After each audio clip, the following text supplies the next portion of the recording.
স্তন কোনো কারণে ঝুলে যাচ্ছে তাদের জন্য 3টে সহজ এক্সারসাইজ। 3টে সহজ এক্সারসাইজের মধ্যে তো একটা তোমার বয়ফ্রেন্ডকে দিয়েও করাতে পারতে। আপনার মুখটা দেখে আমার ঘেন্না করতেছে।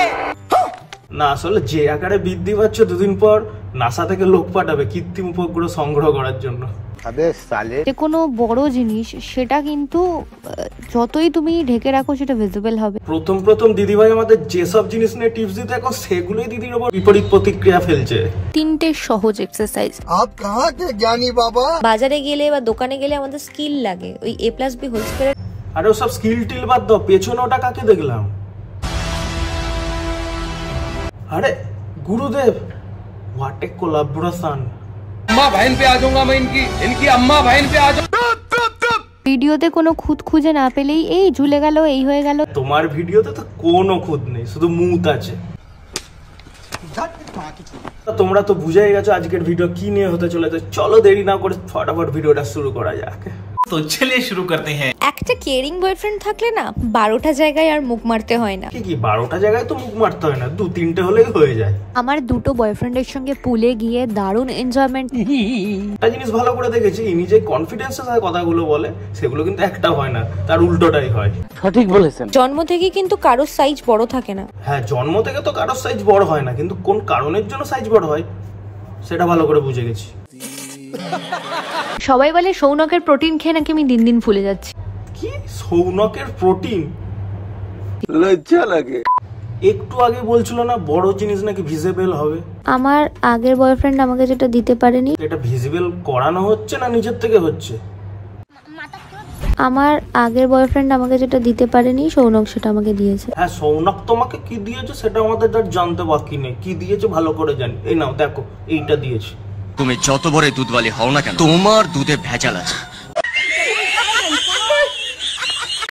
দামি জিনিস শুধু বাইরে পড়লেই হবে না, চাকচিক্য শুধু বাইরে করলেই হবে না। হ্যাঁ, দামি জিনিস বাইরে পড়লে হবে না, ভেতরেও পড়তে হবে। কেন রে, ধর্মতলা থেকে 300 টাকায় 3টে জাঙ্গিয়া কিনে আনি, এনে পড়ি, তা বলে কি আমার সুপুরি দুটো খুলে হাতে চলে এসেছে? আর অনেকেই বলে ব্রা পরে ভিডিও দাও, সেটা তো পসিবল না। হ্যাঁ, একদমই ব্রা পরে ভিডিও দেওয়া সম্ভব না। কি বলে ফেললে। পয়লা বৈশাখ আসছে আর আমি তো একদমই জামা কাপড় পরি না, সেই জন্য সৌনককে বললাম এই রিলেটিভ ব্রা টপ গুলো গিফট কর। फैमिली देखती है वरना मैं ऐसे गाली दूं। কি বলবো? একদমই পসিবল না বলো। আমি তো ভাবতেই পারিনি শপিং মলে গিয়ে পয়লা বৈশাখ উপলক্ষে সৌনক আমাকে ব্রা কিনে দেবে। সত্যি তোমরা এগুলো ভিডিও করো তো? না, একবার সৌনক আমাকে ব্রা কিনে দিল, আমি সৌনককে আন্ডারওয়্যার কিনে দিলাম। কি ভাই, এগুলো ব্রা আন্ডারওয়্যারে কি প্রমোশন হচ্ছে নাকি? আজও সৌনক তোমাকে যেগুলো কিনে দিচ্ছে ওগুলো সৌনককেও নিজের জন্য 2-1 পিস কিনে নিতে বলো না। আসলে মানঞ্জস্য বলেও তো একটা ব্যাপার আছে।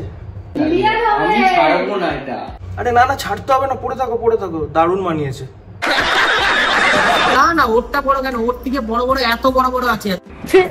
আর ব্রা ছাড়া তো মনে হয় পেট পর্যন্ত ঝুলে দেবে। কিউএন এর মধ্যে কে কি নোংরা প্রশ্ন করেছে সেগুলোর উত্তর দিয়ে আবার একটা নতুন ভিডিও বানাচ্ছে।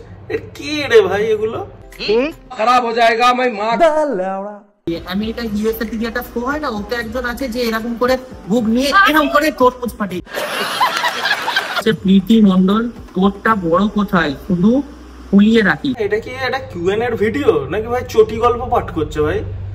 একদম। তো তারাই এই রোস্ট গুলো করে যারা কন্যাশ্রীর টাকায় আর কি নেট রিচার্জ করছে। হ্যাঁ, সবাই তো কন্যাশ্রী পায়, আমিও কন্যাশ্রী পাচ্ছি। আমার নিজের লেবু লঙ্কা গুলো নিয়ে নবান্নে গিয়ে জমা দিয়ে এসেছিলাম, তারপর থেকে আমাকেও কন্যাশ্রী দেয়। এমন গুত্তনি দেবো না। কেলো করেছে। তাদের বাবা দিনরাত পার্টি অফিসে বসে থাকে আর মা লক্ষ্মীর ভান্ডার দিয়ে সংসার চালায়। সেই সব ছেলেমেয়েরাই ফেসবুকে ট্রোল মিম করে। বাঙালি মেয়ের পাছা থাকতে পারবে না। কে বলেছে বাঙালি মেয়ের পাছা থাকবে না? অবশ্যই থাকবে, সবারই পাছা আছে, তোমারও পাছা আছে, কিন্তু তুমি বাথরুমে না হেগে সবার কন্টেন্টে গিয়ে হেগে দিয়ে আসছো। এইটা আমরা জানতাম। বাঙালি হওয়াটাই দোষ হয়ে গেছে। বড় দোষ করে ফেলেছো। এর থেকে তোমার উগান্ডায় জন্মগ্রহণ হলে ভালো হতো। 100% সত্যি। সৌনককে ভাবলাম একটা সারপ্রাইজ দিই, কি দেবো এখন পকেটে পয়সাও নেই। এই রকম সারপ্রাইজ আমি বাপের জন্মে দেখিনি। পকেটে যদি টাকা না থাকে 10 টাকা বের করে অন্তত 10 টাকা চা খাওয়ানো যায়, কিন্তু এর সারপ্রাইজ। আমি ভাবলাম যাই আন্ডারআর্মে ওয়্যাক্সিং করে আসি, সুন্দর বগলটাই ওর জন্য সারপ্রাইজ হয়ে যাবে। হ্যাঁ, কোনো ছেলের থেকে যখন সারপ্রাইজ নেবে তখন আইফোন নেবে, ভালো ভালো ঘড়ি নেবে, তখন সেগুলো তোমার সারপ্রাইজ। আর তুমি যখন কাউকে সারপ্রাইজ দেবে তখন বগল তুলে গন্ধ শেখাবে। সুন্দর বগলটাই ওর জন্য সারপ্রাইজ হয়ে যাবে। মুখে পা ভরে দেবো। তোমার জন্মদিনটা কবে আমাকে একটু বলো তো, আমিও ভাবছি তোমাকে কেটে সারপ্রাইজ দেবো। সৌনকের বাড়িতে পুজো ছিল আর সৌনক আমাকে এই ড্রেসটাই পরতে বলেছিল। হ্যাঁ, সৌনক প্রচুর বড় অপরাধ করে ফেলেছে। সত্যি বাবা, ওর চয়েসটা না দিন দিন গিয়েও গাইয়া ভূতের মতো হয়ে যাচ্ছে। হ্যাঁ, সৌনকের চয়েস তো সেদিনকেই খারাপ হয়ে গেছিল যেদিন থেকে তোমার সাথে মিশেছিল। खाली छोड़ी बटाता है। যাই হোক, আজকের ভিডিও এইটুখানি। ভিডিওটা যদি ভালো লাগে অবশ্যই কিন্তু চ্যানেলটা সাবস্ক্রাইব করো, লাইক করো আর অনেক অনেক ভিডিওটা শেয়ার করো। তো চলো দেখা হচ্ছে পরের কোনো নতুন ভিডিও নিয়ে।